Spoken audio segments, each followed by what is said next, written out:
testimonios históricos que nos recuerden la historia de esta universidad.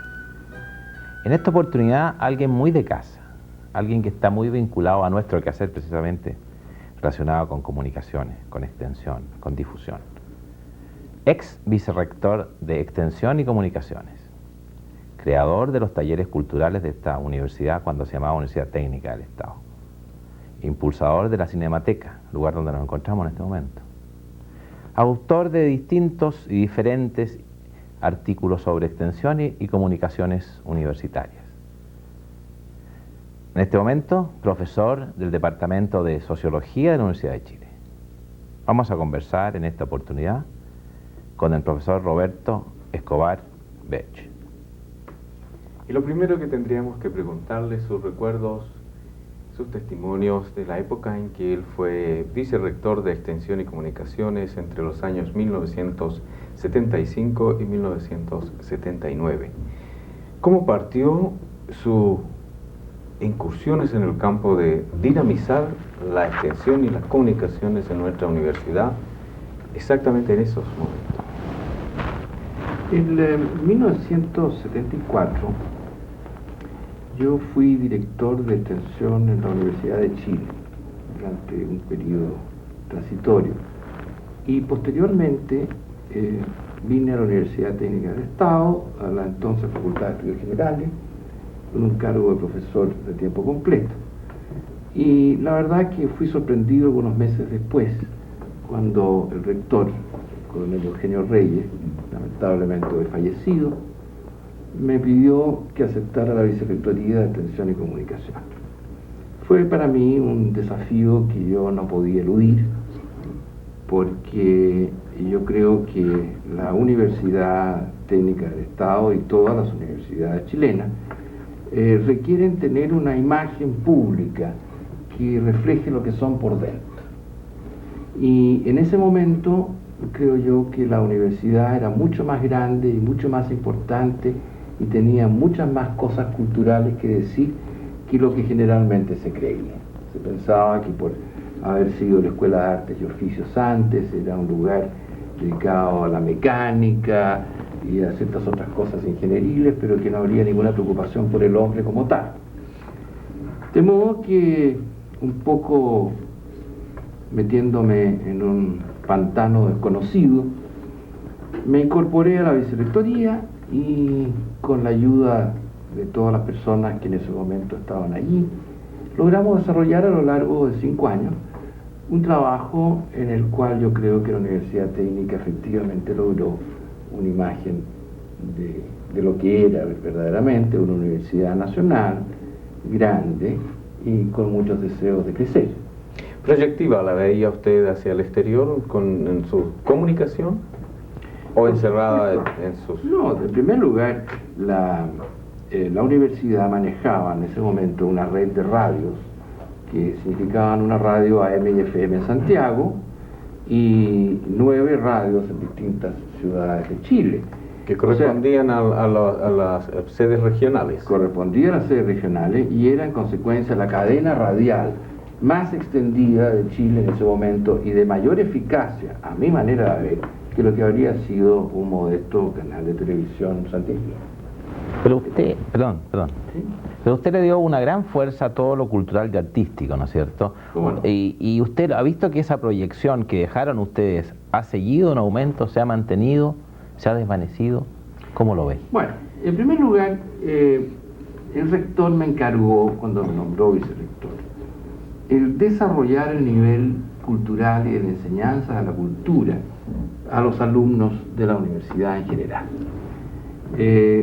La idea era bien clara y es una que yo he comprendido toda mi vida, de que no saca nada uno con tener un ingeniero que sepa mucho de ingeniería si no sabe nada del ser humano. Y en consecuencia las carreras técnicas tienen que ser equilibradas con un conocimiento de lo que es la sociedad, el hombre y las emociones humanas. De tal manera que pensamos el problema y fuimos estableciendo un sistema de talleres culturales cuyo fin era proporcionar a los alumnos, según sus talentos y sus deseos, distintos cauces de expresión personal y Al mismo tiempo, estos talleres cumplían, igual que el deporte, la función de ser parte del currículum obligatorio. Los alumnos tenían que tomarse estos créditos culturales. Yo creo que el éxito de estos talleres fue enorme, y tal es así que todavía existen en la Universidad de Santiago. Ahora, no quisiera que se pensara que esto fue una cosa que se inventó espontáneamente en ese momento. Esto obedecía a una nueva versión a nivel de la Universidad Técnica que se hizo de experiencias similares ya experimentadas en otras universidades. De tal manera que los alumnos, en primer lugar, se procuraba facilitarles su confianza en sí mismos y su manera de expresarse, o sea, el teatro y la oratoria. Además de eso, la danza, además de eso, la expresión pictórica y en algunos casos más limitados, la expresión musical. ¿Y eso dio origen a otros elementos culturales como coro, teatro, ballet? O sea, bueno, con gente nuestra. Efectivamente, yo nunca fui partidario de que la universidad contratara conjuntos artísticos estables, profesionales. O sea, que el hecho de que la universidad le pagara a 20 personas para que tocaran en una orquesta de cámara me parecía a mí que era un problema de dinero y no un problema de educación ni un problema universitario. De tal manera que los alumnos que participaban en el teatro presentaban sus obras en público y además adquirían la experiencia teatral de haber estado en un escenario frente a un público que los iba a aplaudir o los iba a pifiar. Los alumnos que estudiaban danza se presentaron públicamente con sus danzas. El famoso bafute, que entiendo que hoy está desmembrado, fue efectivamente el primer movimiento nacional hacia lo que hoy es el Ballet Folclórico Nacional.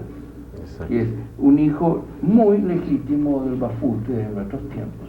Bueno, en Santiago también estaba el tecno, si mal no recuerdo, ¿no? Es el teatro. El teatro tecnos se conservó. Habían varios problemas con el teatro tecnos. En primer lugar, la universidad no tenía un buen director, y para hacer buen teatro era menester tener un buen director. De modo que nos abocamos a ese problema e hicimos una presentación que fue enormemente exitosa, que fue La familia de Marta Mardones, con la dirección de Pedro Morteiro. Esa obra, que curiosamente los actores del teatro en esa época no la hallaron buena, yo les pedí que la leyeran, no la hallaron buena. Creían que esto no iba a dar mayor resultado. Sin embargo, yo pensé que un buen director podía sacarle a esa obra mucha salida. Entonces, Pedro Morteiro efectivamente montó esto. Y es tan curioso que los personajes que participaron en Marta Mardones han quedado identificados, estos personajes, con los actores hasta el día de hoy. Y leí que han repuesto o van a reponer próximamente la obra otra vez con más o menos los mismos actores. Estuvieron en nuestro programa Extensión Cultural y justamente Marta Mardones es la misma con algunos años de diferencia, sí. Pero ahora llevó a toda su familia participando, entonces ahora es la familia. Ahora es la familia. La familia, sí. ¿También la Cinemateca fue obra suya? Bueno, ¿O había ya algo iniciado eso? Yo creo de que de repente en Chile las universidades se enamoraron de la televisión y se olvidaron del cine. Y la tradición de cine chilena es muy larga, muy importante y de ninguna manera debe ser abandonada. La vicerrectoría tenía en ese momento un taller de cine bastante bueno.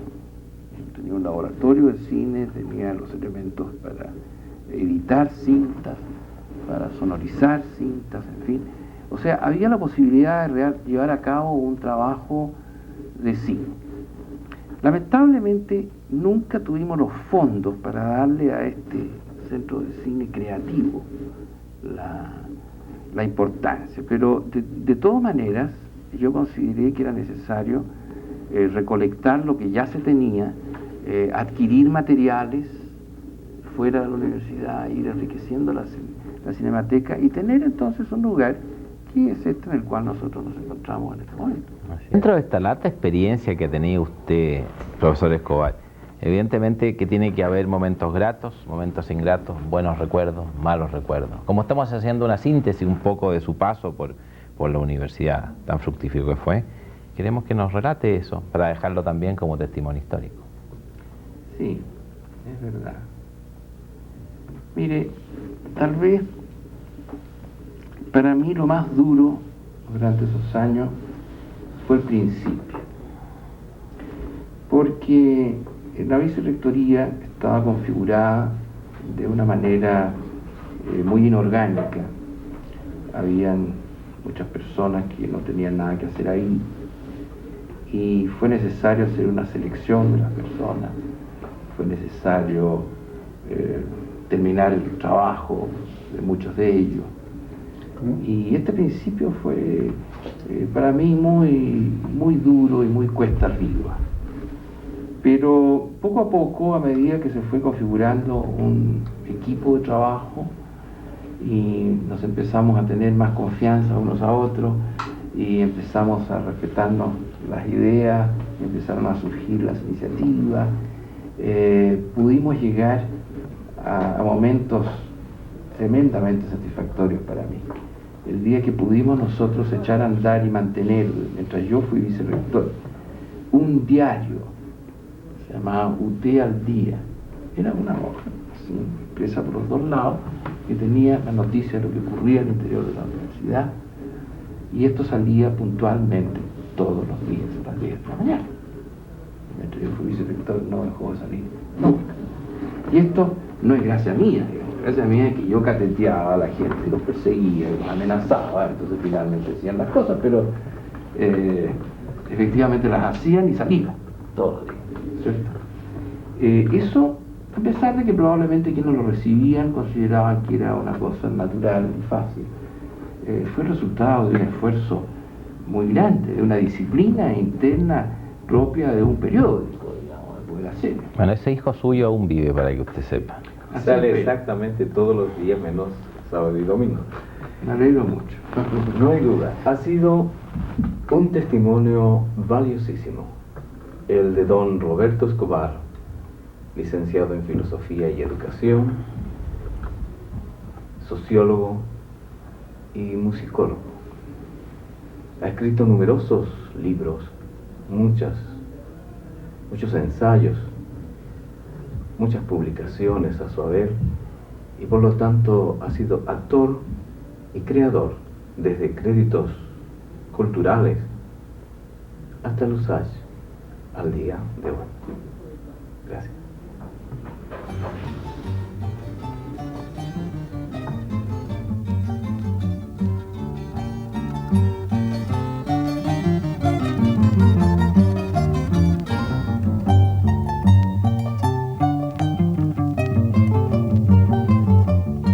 Nuevamente un testimonio histórico de la Universidad de Santiago de Chile. Hoy en día con un testimonio de excepción, un testigo de excepción. Profesor, decano, vicerrector académico y actual prorector de nuestra universidad.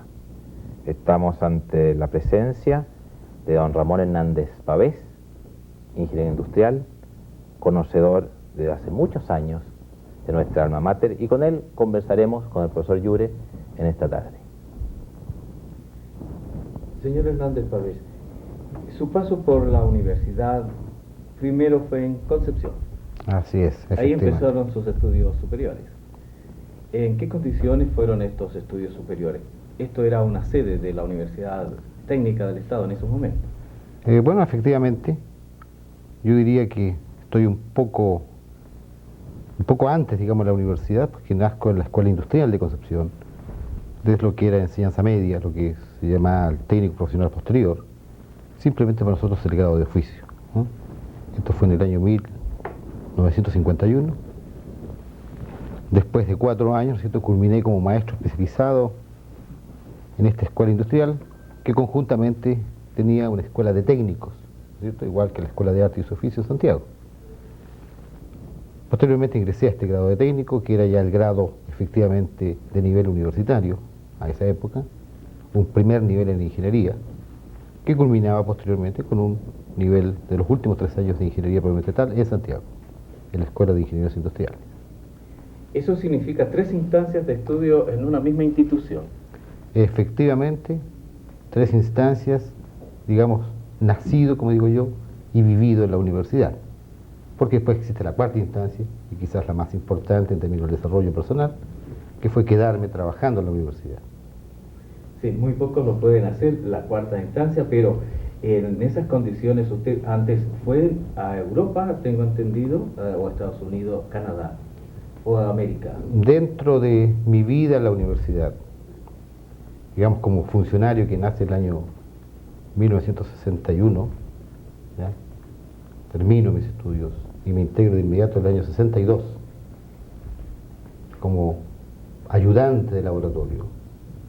O sea, al año siguiente, el año 63, soy agraciado por una beca de la UNESCO y con el correspondiente permiso y comisión de estudio de la universidad me fui a Brasil, donde permanecí prácticamente 3 años, donde primero, después de ser ingeniero, tuve que validar o ser reconocido como licenciado en física para posteriormente sacar mi máster en física, mestre en ciencia física, como llaman. Retorné a mi universidad de nuevo, me integré a mi departamento de física, a la Escuela de Ingenieros Industriales. La verdad es que trabajé 1 año y medio, efectivamente, porque después, gracias a un proyecto en ese momento, que se concretó después lo que se llamó el préstamo BIP a la universidad, fui una de las personas agraciadas en este programa de perfeccionamiento para estudios superiores en Canadá, y viajé en Canadá entonces a mediados del año 1967, donde permanecí 4 años y retorné el año 71 con mi grado de doctor en física. ¿Idioma en Canadá, francés o inglés o los dos? No, inglés. Inglés, con bastantes dificultades para mí, pero inglés. El aporte que estos viajes al extranjero le dieron a ustedes, no en comparación ni diferenciación con la universidad técnica de esos momentos, pero era necesario agilizar en la preparación de los alumnos de esta época un currículo mucho más acelerado, más Bueno, modernizado. yo diría de que las universidades en aquel entonces, ¿no es cierto?, digamos la década del 50, se observa ya una evolución en el sistema de educación superior del mundo, y en particular en Chile, ¿no es cierto?, la incorporación de personal full time, con dedicación a la actividad académica. ¿No es cierto? Tradicionalmente esto se manejaba al estilo que llamaríamos escolástico o escuelas, ¿no es cierto?, a través de una enseñanza con profesores solamente en términos de docencia, ¿no es cierto?, maestros, verdaderos maestros dedicados a esta actividad, pero a través de todos los sistemas educacionales que podía estar en el momento. Posteriormente, entonces, ya diría yo la década del 50, prende mucho en Chile, digamos, esto de incorporar profesores de jornadas completas. Y un hombre visionario como es Rubén Toro Valenzuela, en aquel entonces, ¿no es cierto?, estoy hablando a mediados de la década del 50, él genera lo que llama el Instituto de Física, ¿no es cierto?, con una proyección futurista que creo que ni él mismo se imaginó cómo evolucionaría tan rápido, e incorpora a algunos egresados, los mejores que él considera de Escuela de Ingenieros Industriales, y los integra a un plan de perfeccionamiento en el año 55, 56, ya de los cuales tenemos hombres como Hugo Levy, que en paz descansa, nuestro distinguido colega, ¿cierto?, Rolando Yersun, Isaac Levy de química, en fin, y otros. No todos persistieron, solo algunos quedaron en este plan. Un plan que se hacía solamente con el cariño y el amor que se sentía por el estudio, porque aquí no había involucrado becas, ni pago, nada. Simplemente querer ser mañana algo. Y se incorporó entonces este plan que funcionó unos par de años, y posteriormente estos profesores, futuros profesores diría yo, ¿no es cierto?, fueron beneficiados con muchas dificultades en aquella época para que fueran a estudiar fuera, con una beca de $100. Esa era la beca que ellos. 2 fueron a España, 2 a Inglaterra, 2 de España, digamos, retornaron en el año 59, se integraron ya recién como profesores, ayudantes de laboratorio, jornadas completas. Antes no eran funcionarios de la universidad. Los otros 2 de Inglaterra, ¿no es cierto?, llegaron en el año 61 y fueron las primeras, eventualmente, jornadas completas formadas, ¿no es cierto?, en especial para estos futuros profesores universitarios en la universidad nuestra. Esto está ligado efectivamente a marca etapas en la vida de la universidad. O sea, lo que estoy contando no es a título personal, sino que son etapas que la universidad vivió, ¿no es cierto? Décadas que fueron marcando hitos. Década 50, la década 40 cuando nace, ¿no es cierto? Por lo menos legalmente la universidad. Década 50 que la universidad nace de hecho, con su primer estatuto del año 52. Y después, digamos, la década 60, que yo caracterizaría por una década en que se integra personal ya dedicado a la vida universitaria, full time, ¿no es cierto? Primero muy parsimoniosamente, con mucha selección, con mucho rigor, con mucho cariño, ¿no es cierto? Porque los recursos no estaban previstos en este nuevo esquema de universidad. Luego el costo de un profesor, ¿no es cierto?, de jornada completa, no estaba contemplado dentro de este esquema presupuestario. De manera que los salarios, digamos, eran salarios bastante modestos, ¿no es cierto?, pero la gente tenía cariño por esta actividad. Dentro de toda esta década me integré yo, el año 62, y quizás yo fui el más beneficiado de todos, porque yo me integré como funcionario de la universidad, y como funcionario fui a perfeccionarme. Y después de 10 años de haber terminado mi vida como universitario, como ingeniero, ¿cierto?, regular, pasé 10 años para ser un doctor en física, supuestamente para dedicarme a este mundo lindo y precioso que es la vida académica, ¿no es cierto?, de desarrollar investigación y muchas cosas. Pero bueno, eso es lo que uno sueña o desea en algún momento. Pero dentro de estos aportes a uno también le exigen algunas cosas, y a mí me exigieron, o me solicitaron, ¿no es cierto?, prestar mi concurso a la administración de la universidad. Cosa que estoy todavía bien, 13 años, 14 años, ¿cierto?, dedicado a la administración de la universidad. ¿A usted le tocó, don Ramón, estar en los rectorados del profesor Seguiel, ¿no es cierto?, de don Santiago Labarca, y actualmente con el rector Walsh? Ha tenido una experiencia muy grande y ha podido notar entonces estos cambios grandes también que ha habido en la política universitaria para llegar al plano que hoy en día está ocupando nuestra universidad.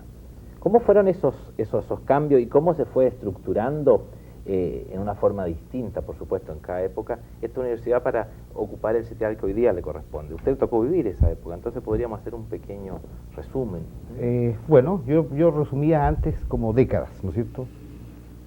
La década, los dos primeros rectores de la década 50, ¿no es cierto?, ¿ya?, determinaron, digamos, una forma de constituir una institución a través de muchas escuelas, porque esta universidad nació a través de todo Chile, desde, ¿no es cierto?, de Valdivia hasta Antofagasta, ¿sí?, con 3 escuelas en Santiago, básicamente la Escuela de Ingenieros Industriales, la Escuela de Artes y Oficios, ¿no es cierto?, y el Instituto Pedagógico Técnico, integrado también, a posteriori, digamos, dentro de este esquema de base que constituye la universidad en el año 47, cuando legalmente sale la ley de creación.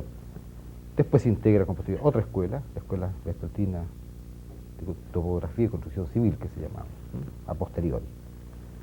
Entonces diría yo que la década 50 se caracteriza fundamentalmente, la misión de estos rectores es tratar de hacer universidad a través de este conglomerado de escuelas, ¿cierto? Transformarla más en universidad que en Exacto, escuela de exacto, exactamente, crearle cuerpo, ¿no es cierto?, tener un consejo superior, fijar sus políticas, fijar sus orientaciones a futuro, cómo estructurar sus planes ahora a nivel universitario, qué hacer con esta serie de escuelas, además, digamos, de nivel oficio que tenía anexas en estas escuelas principales, denominadas sedes a posteriori, ¿no es cierto?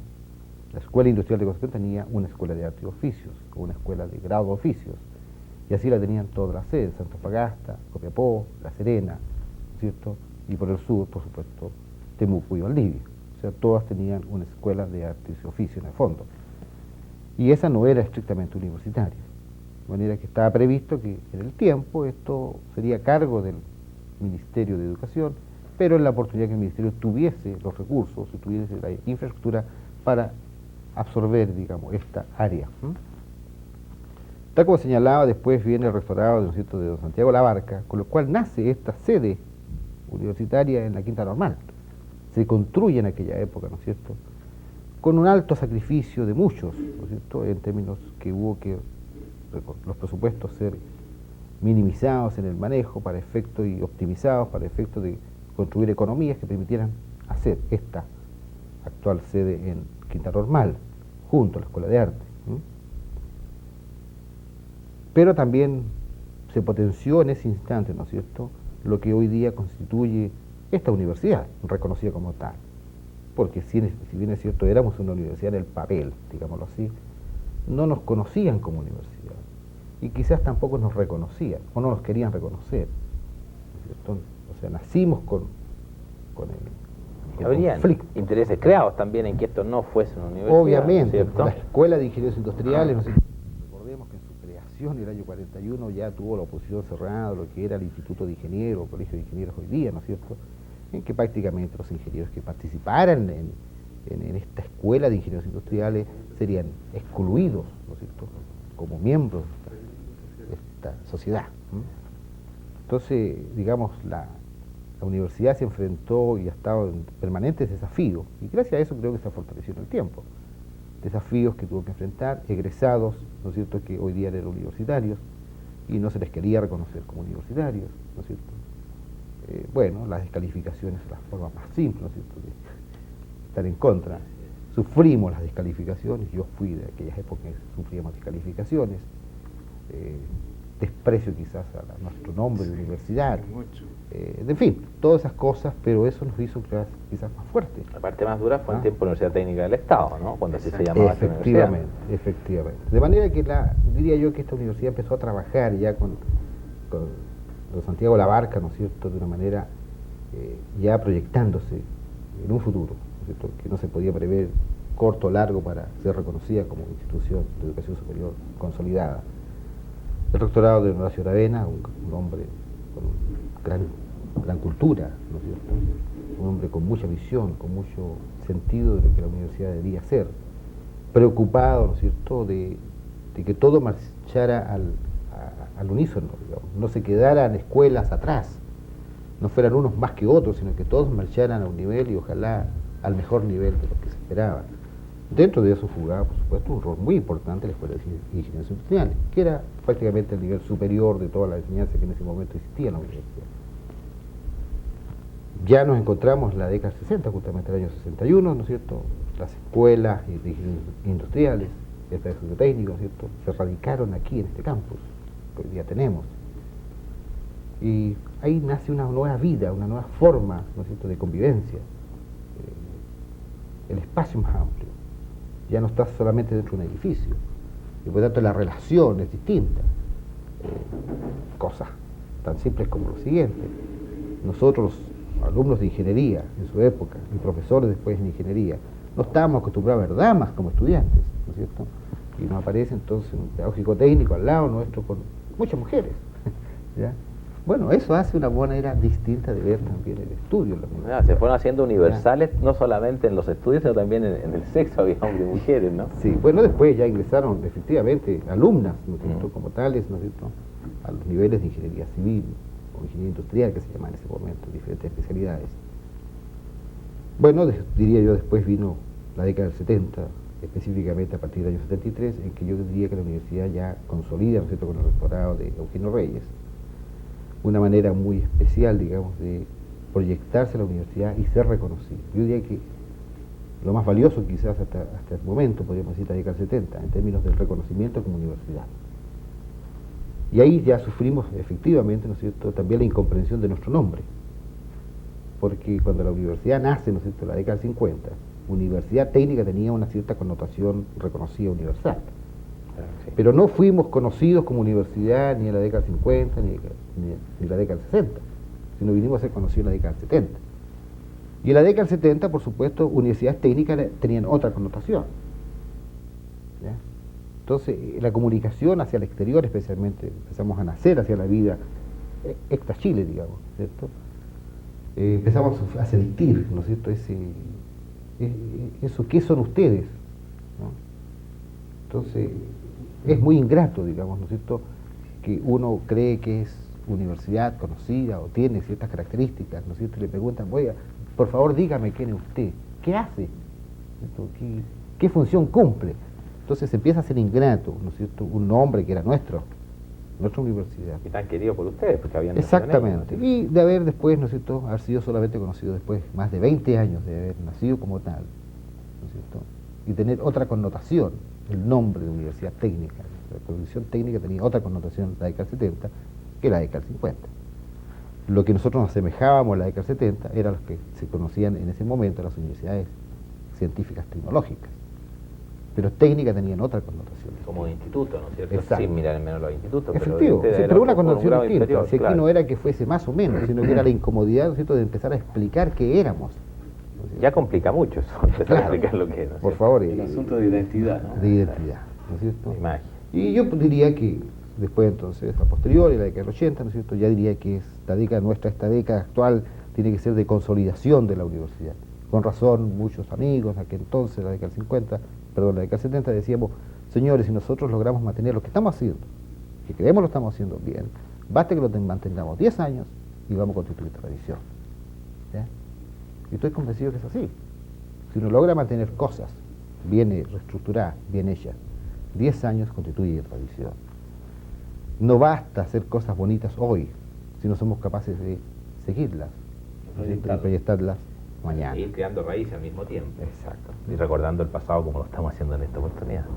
No sé si usted, dentro de los viajes, de las veces que usted fue a dar conferencias a distintos lugares de América, sintió eso de a lo mejor reactualizar los currículos. ¿Eran muy teóricos en esa época en que usted fue estudiante, después profesor y después ya de autoridad dentro de nuestro campo? ¿Eran muy teóricos o había necesidad de acelerarlos un poco más en la práctica? Bueno, yo diría que todo esto está un poco con la evolución del sistema de educación mismo chileno, ¿no? Recordemos que anteriormente las escuelas en general, digo las escuelas, los liceos, ¿no es cierto?, se tenían una jornada diaria, ¿no es cierto?, o sea, el alumno permanecía en la escuela, ¿no es cierto?, muchas horas. O sea, el alumno vivía toda una jornada diaria en su escuela. Nuestra universidad no era ajena a eso, ¿no? Las escuelas industriales tenían trabajo, ¿no es cierto?, desde 8 de la mañana hasta las 6:30 de la tarde, diariamente, y los días sábados de 8 a 1:30. ¿Ya? Bueno, ¿cómo está estructurado esto? Básicamente, para y configurarse en el tiempo, ¿no es cierto?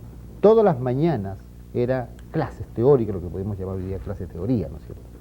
Y en las tardes eran los laboratorios y talleres, todos los días.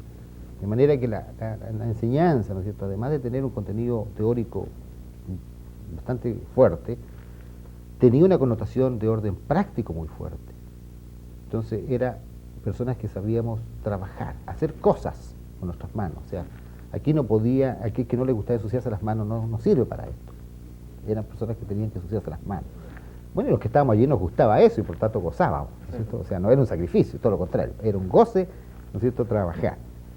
Pero a medida que la currícula avanzaba, ¿no es cierto?, a los últimos años, ya en el grado técnico, ¿no es cierto?, la parte de laboratorios y talleres era menos horas en favor, digamos, de un mayor fundamento teórico. ¿Ya? Hasta que en la Escuela de Ingeniería Industriales prácticamente no había talleres, eran solamente laboratorios, fundamentalmente, ¿no es cierto?, y el resto clases teóricas, pero con un currículo muy fuerte, digamos, en términos de horas, de permanencia. Bueno, esto que surgió en el sistema educacional, ¿no es cierto?, los liceos empezaron a trabajar o por necesidad o por capacidad de población necesaria para incorporar, se hicieron, ¿no es cierto?, jornadas mañanas, jornadas tardes, jornadas vespertinas, o sea, promociones funcionando 2 colegios o 2 escuelas dentro de un mismo local. Eso no funcionó en la universidad de ese orden, no vino otra universidad a incorporarse paralelamente, pero sí empezamos a trabajar, ¿no es cierto?, por un esquema, primero de créditos, ¿no es cierto?, disminuimos las currículas, la permanencia de estudiantes frente a profesor era menos,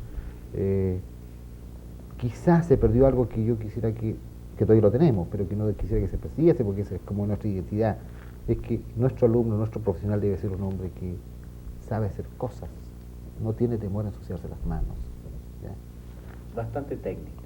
Claro, es decir, Que era efectivamente fundamental, ¿no es cierto? Era fundamental. pienso que es una característica nuestra de esta universidad y que no, ojalá no la pierda en su vida, ¿no es cierto?, porque es algo que le identifica, ¿no es cierto?, ser más aplicada, ¿no es cierto?, sin perder el rigor científico. Ahora, y esto lo digo con toda propiedad porque, de hecho, diría yo, ¿no es cierto?, no solamente en lo personal, la experiencia personal, sino la experiencia de muchos que van a estudios al extranjero, una cosa que simplemente se reconoce, ¿no es cierto?, es que si el fundamento teórico se piensa que era débil en pro de este sentido práctico, ¿no es cierto?, en las cosas, no es así. Si en alguna cosa no tenemos dificultades, justamente en todo lo que son las cosas básicas, fundamentales, matemáticas, físicas, ¿no es cierto?, muy consolidadas en esta universidad. De manera que esas no son ninguna dificultad para nuestros estudios de posgrado afuera, ¿ya? Definitivamente son muy buenos en ese orden. De manera que una cosa no se hace en desmedro de la otra, sino que quizás se ha hecho en beneficio de un mejor trabajo y mucho más acentuado. Y un poco lo que decías tú, Leopoldo, ese trabajo más fuerte, más consolidado, más acentuado, de mayor sacrificio, era porque teníamos que sobreponernos a aquellos que querían no reconocernos, no admitirnos. O sea, la adversidad nos hacía ser mucho más fuertes en ese orden. Hemos hablado de la escuela de arte de oficio, ¿no es cierto?, de la escuela de industriales, la escuela de ingenieros, de la Universidad Técnica del Estado. Hemos dado un salto a la Universidad de Santiago hoy en día. ¿Cómo se proyecta entonces, don Ramón? Yo quiero aprovechar esta oportunidad porque realmente ustedes son las más altas autoridades de nuestra universidad y por lo tanto esta pregunta no podemos perderla. ¿Cómo se proyecta hoy en día entonces la Universidad de Santiago? Bueno, la Universidad de Santiago diría yo que, como toda institución de orden superior, es una institución dinámica, digamos, no estamos proyectando día a día. La década pasada nos proyectamos, hoy día nos estamos proyectando, ¿no es cierto?, quizás de una manera un poco más científica, la estructuración de un plan de desarrollo, ¿no es cierto?, que incluye un plan quinquenal, pero incluye una potencialidad, digamos, a 20 años, 25 años. Ahora, esto de ser futurista, no pretendemos ser futuristas, solamente tratamos de visualizar, de ver si podemos, ¿no?, sacar un poco el velo, ¿no es cierto?, y quizás poder ver a 20 años, decir qué nos espera este avance científico-tecnológico tan violento de este siglo, y especialmente de la última mitad del siglo, ¿ya? Lo que hoy día sabemos, ¿no es cierto?, ya mañana, y estoy diciendo mañana en el sentido de próximo año, muchos de estos conocimientos están obsoletos. Esto ocurría antes, ¿no es cierto?, cada 100 años, después cada 50. En la década del 70 estamos hablando cada 10 años. Se renovaba el conocimiento se duplicaba. Hoy día, yo no sé, creo que estamos en 2 o 3 años, digamos, duplicando el conocimiento mundial. De manera que es muy difícil que uno pueda así, con toda propiedad, decir, mire, yo proyecto mi universidad aquí a 20 años. Sí, nos estamos preparando para el año 2000, eso es cierto. Pero nos estamos proyectando, ¿no es cierto?, primero en una mayor excelencia en términos del orden académico, o sea, nuestro recurso humano es el vital, fundamental, ¿no es cierto? Nuestra implementación de equipamiento debe ser actualizado, recursos que no tenemos, pero que tenemos que, preocupados permanentemente, digamos que ellos, tenemos que en algún momento renovarlos, tenerlos como avanza esto, entonces son desafíos. O sea, si ya teníamos desafíos externos, hoy día tenemos nuestros propios desafíos, ¿no es cierto?, de cómo ir consolidando, digamos, esta universidad, proyectándola en su hacer, digamos, para nosotros no ser una universidad más, sino que ser la primera universidad del país y, por supuesto, la primera universidad latinoamericana y reconocida mundialmente. Eso es, sin duda, nuestra... La visualización de este futuro que usted ve a corto plazo, dado lo que ha contestado, ¿contempla la integración más que la especialización? ¿O los dos fenómenos serían a lo mejor muy requeridos para una universidad del futuro? Bueno, yo diría que esto va cambiando. La evolución es cíclica, como todas las cosas. Pasamos por la etapa de la especialización, diría yo, ¿no es cierto? Nosotros también nos sentimos atraídos por esta especialización en la década del 60, cuando proyectábamos este sentir de universidad, ¿no es cierto? Diría que en la década del 70 nosotros todavía seguíamos con el carácter de especialización. Hoy día, diría, estamos hablando de una globalización, digamos, una manera más general. Porque si bien es cierto, antes como que pensábamos que el hombre ahí estaba, ¿no es cierto?, y lo podíamos formar en esta área disciplinaria, nos hemos dado cuenta que probablemente estamos perdiendo al hombre, ¿no es cierto? pensando solamente en la disciplina. Entonces tenemos que recuperar al hombre. El hombre ya no es solamente ciencia y tecnología, o no solamente literatura, no solamente historia. ¿No? Es un hombre que tiene que vivir en una sociedad que es bastante compleja y debemos prepararlo para que él enfrente, ¿no es cierto?, con versatilidad a diferentes solicitaciones que el medio le va a requerir mañana próximamente, sin desmerecer su calidad en su especialidad.